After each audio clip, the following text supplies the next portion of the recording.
हाय बच्चों, welcome back. LBS शिक्षा संस्थान में आपका स्वागत है।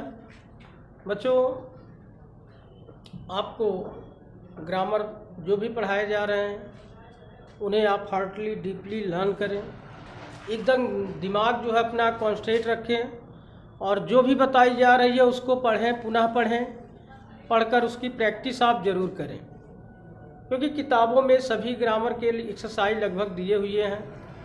और ग्रामर के लिए आप कोई भी बुक ले लीजिए, मतलब 9 से ऊपर, तो लगभग सभी में आपको ग्रामर वही चीज़ें हैं, लगभग आपको मिल जाएंगी। ज़रूरत है उसे अध्ययन करने की, उसे पढ़ने की, ठीक है। तो इसलिए आप जो है ग्रामर में जो भी जितना भी ज़्यादा आप पढ़ेंगे आपका नॉलेज उतना ही ज़्यादा विकसित होगा, यानी आप उतना ही ज़्यादा डेवलप कर पाएंगे, ठीक है। तो लगभग बहुत सी चीज़ें ग्रामर में आपको पढ़ाई गई, direct, indirect, passive, translation, story, तमाम तरह की चीज़ें। तो अगर आपने इसे पुनः प्रैक्टिस किया होगा, तैयार किए होंगे, तो निश्चित ही आपको ज़रूर तैयार होगा। चलिए आज थोड़ा सा मीनिंग की हम प्रैक्टिस करते हैं। मीनिंग जो है, जैसे वर्ब्स होते हैं ट्रांसिटिव, इंट्रांसिटिव, यानी अकर्मक और सकर्मक क्रिया, तो उसी अकर्मक और सकर्मक क्रिया का कुछ फ्रेजल वर्ब्स मीनिंग हम देखते हैं, ठीक है। फ्रेजल वर्ब्स, फ्रेजल वर्ब मतलब जो मुहावरों की तरह, मुहावरों के रूप में प्रयोग होते हैं। आपको इसलिए बताया जा रहा है क्योंकि इस तरह के यूज करके आप स्टोरी में आपकी हेल्प मिल सकती है, यानी आप स्टोरी ट्रांसलेट में इनका यूज कर सकते हैं, आप बना सकते हैं या अदर जगह यूज कर सकते हैं, ठीक है। तो फ्रेजल वर्ब जैसे मान लिया वर्ब है, यानी इंट्रांसिटिव वर्ब का आज हम पढ़ेंगे। और इंट्रांसिटिव वर्ब है यानी जैसे सकर्मक, अकर्मक क्रिया, ट्रांसिटिव, इंट्रांसिटिव। तो इन्हीं का जो वर्ब्स होते हैं उनके साथ जब कोई प्रीपोजिशन जुड़ जाता है, प्रीपोजिशन, प्रीपोजिशन आप जानते हैं ना, जैसे इन, ऑन, आउट, ठीक है, या बिहाइंड, अंडर, जो भी है। तो जो भी प्रीपोजिशन है अगर वर्ब्स के साथ जुड़ जाते हैं तब वो ट्रांसिटिव, इंट्रांसिटिव हो जाते हैं, ठीक है। तो उनका अर्थ चेंज हो जाता है। फॉर एग्जाम्पल जैसे आपको बता दें कि देखिए गिव, आप जानते हैं कि ये वर्ब है। गिव क्या है? एक वर्ब है, और गिव माने होता है देना। क्या होता है? देना। लेकिन इसी के साथ अगर हम अप प्रीपोजिशन जोड़ दें, बात समझ रहे हैं, इसके साथ अगर हम अप प्रीपोजिशन जोड़ दें तो इसका अर्थ चेंज हो गया, अर्थात ये हो गया फ्रेजल वर्ब। बात समझ गए ना। तो यही चीज़ें आज हम पढ़ेंगे, क्योंकि गिव माने होता है देना, और अगर गिव के साथ अप जोड़ दिए तो गिव अप हो गया। तो गिव अप का मीनिंग हो जाता है त्याग देना या छोड़ देना, ठीक है। तो यही फ्रेजल वर्ब, इनकी प्रैक्टिस आज हम करेंगे। और इन्हें भी जो आपको बताया जा रहा है इसे आप पढ़िए, लर्न कीजिए, क्योंकि इसका कोई विशेष रूल नहीं, बस इसको थोड़ा सा कॉन्सेप्ट क्लियर कीजिए और इसे दिमाग में फिक्स कीजिए, याद करते रहिए। चलिए, तो आज का पहला जो है वो है बैक आउट।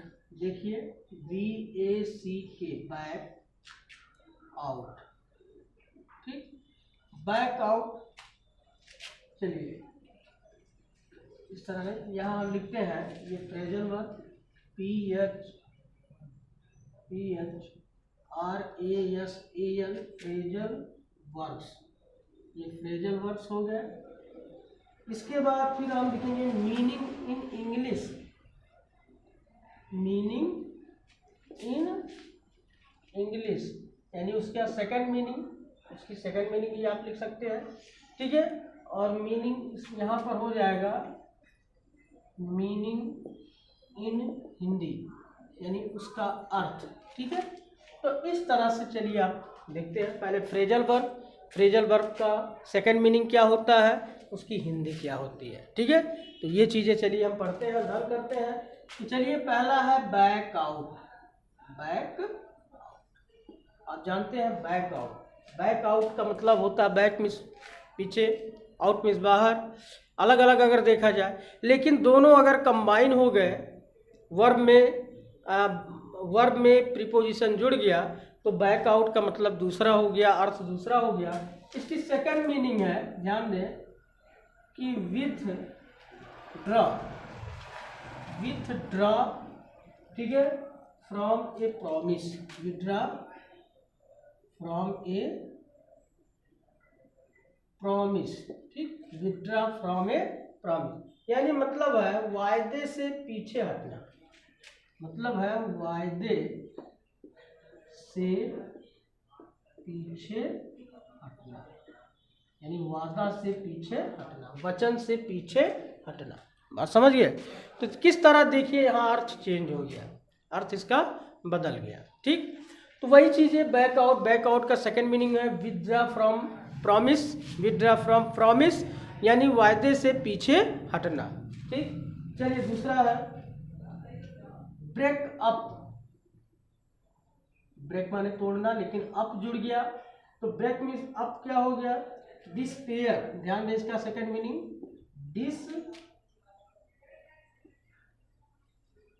डिस्पेयर, ठीक। डिस्पेयर का मतलब होता है तितर बितर होना। क्या होता है? हिंदी होती है तितर बितर होना, तितर बितर होना। तितर बितर होना मतलब इधर उधर हो जाना, ठीक। चलिए अगला है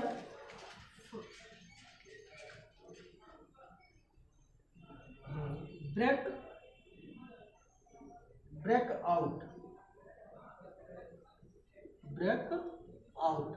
ब्रेक आउट का सेकंड मीनिंग है स्टार्ट सडनली, ठीक है, स्टार्ट सडनली। ब्रेक आउट का सेकंड मीनिंग है स्टार्ट सडनली, यानी एकदम शुरू होना, एकदम शुरू होना, ठीक। तो बात समझ में आई?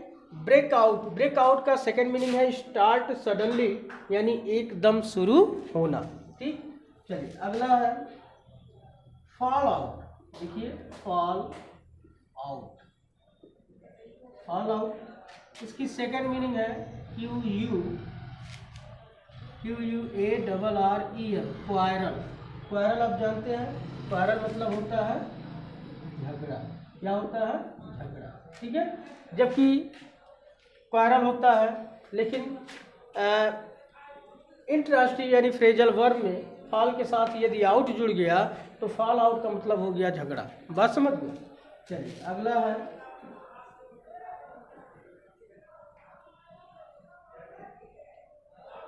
Get up.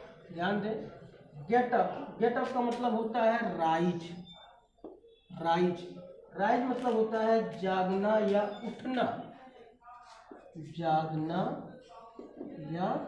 उठना, ठीक। अगला है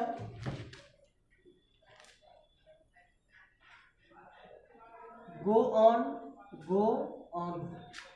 ऑन का मतलब होता है कंटिन्यू,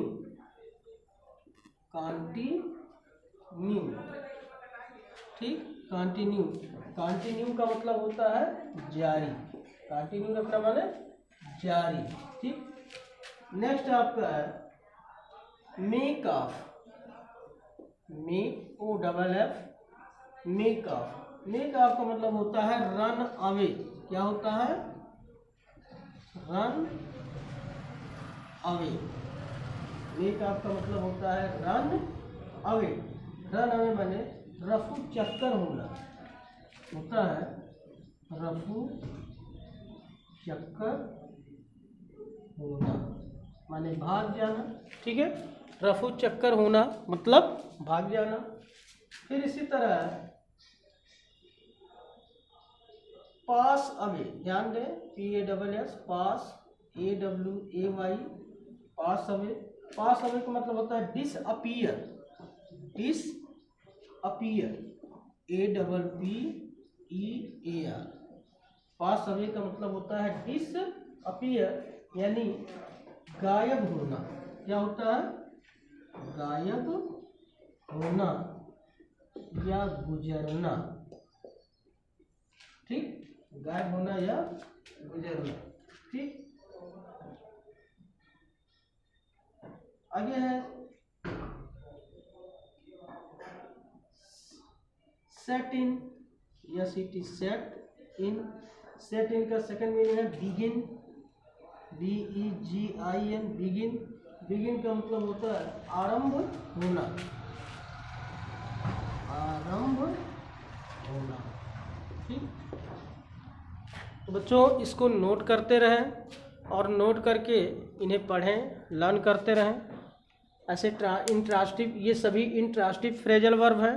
फिर आपको ट्रांसिटिव फ्रेजल वर्ब पढ़ाए जाएंगे, तो पहले इसको नोट कर लें और नोट करने के बाद इसकी आपको बताया ना कि वर्ब के साथ ये देखिए सब प्रीपोजिशन जुड़ा हुआ है। तो जब प्रीपोजिशन जुड़ जाता है तो उसको हम फ्रेजल वर्ब कहते हैं। क्या कहते हैं? फ्रेजल वर्ब, मतलब मुहावरों का रूप, ठीक है। तो इसकी देखिए सेकंड मीनिंग भी लिखा हुआ है और इसके अर्थ भी लिखे हुए हैं, तो नोट करते रहें।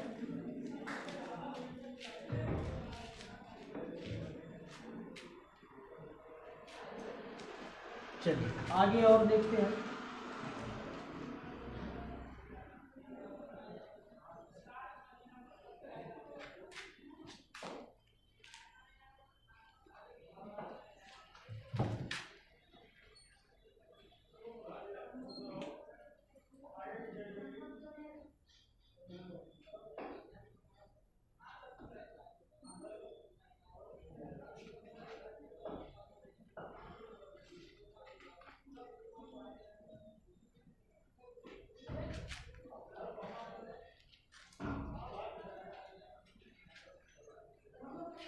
चलिए अगला है गेट, ध्यान दें, गेट ऑन। क्या है? Get on. गेट ऑन का सेकंड मीनिंग है एडवांस या प्रोग्रेस, एडवांस या प्रोग्रेस, ठीक है। गेट ऑन का सेकंड मीनिंग है एडवांस या प्रोग्रेस, यानी एडवांस या प्रोग्रेस, ठीक है, आगे बढ़ना या प्रगति करना, आगे बढ़ना या प्रगति करना, ठीक है। तो इस तरह गेट ऑन का सेकंड मीनिंग है एडवांस या प्रोग्रेस, ठीक है। एडवांस या प्रोग्रेस का मतलब है आगे बढ़ना या प्रगति करना, ठीक। अगला है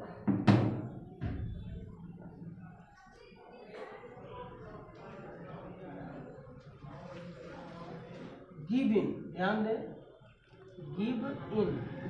गिव इन का सेकंड मीनिंग है सरेंडर, SURRENDER, सरेंडर, ठीक है। सरेंडर माने आत्मसमर्पण करना,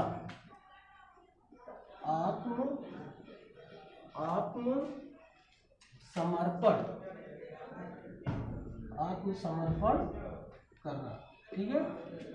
अगला रन डाउन, ध्यान दें, रन डाउन। रन डाउन का है become weak, become weak. Become weak, run down का मतलब होता है कमजोर होना। क्या होता है?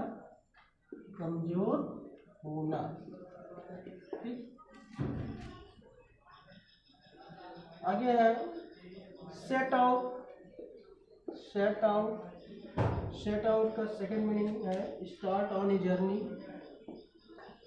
Start on a journey, JOURNEY, start on a journey. Start on a journey मैंने यात्रा के लिए रवाना होना, यात्रा के लिए रवाना होना, ठीक। इस यात्रा के लिए रवाना होना, ठीक।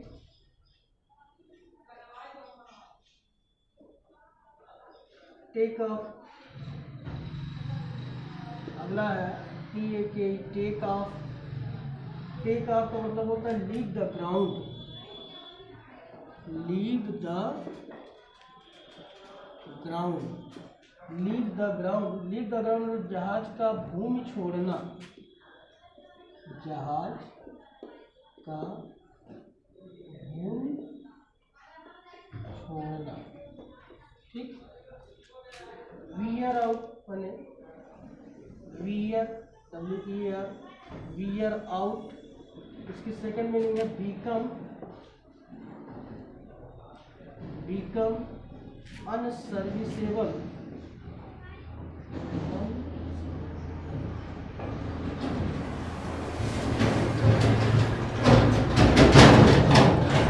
अनसर्विसेबल तो इसका मतलब होता है घिसकर बेकार हो जाना, घिसकर बेकार हो जाना, ठीक। तो इस तरह से बच्चों आपको बताया गया, आप इसे ज़रूर पढ़ें, लर्न करें। आज आपको इंट्रांसिटिव फ्रेजल वर्ब बताए गए, कल आपको ट्रांसिटिव फ्रेजल वर्ब बताए जाएंगे। तो जो भी चीज़ें आपको बताई जा रही है बच्चों, उसे ज़रूर हार्टली सीरियस होके यानी आप उसे लर्न करते रहे। धन्यवाद, थैंक यू वेरी मच।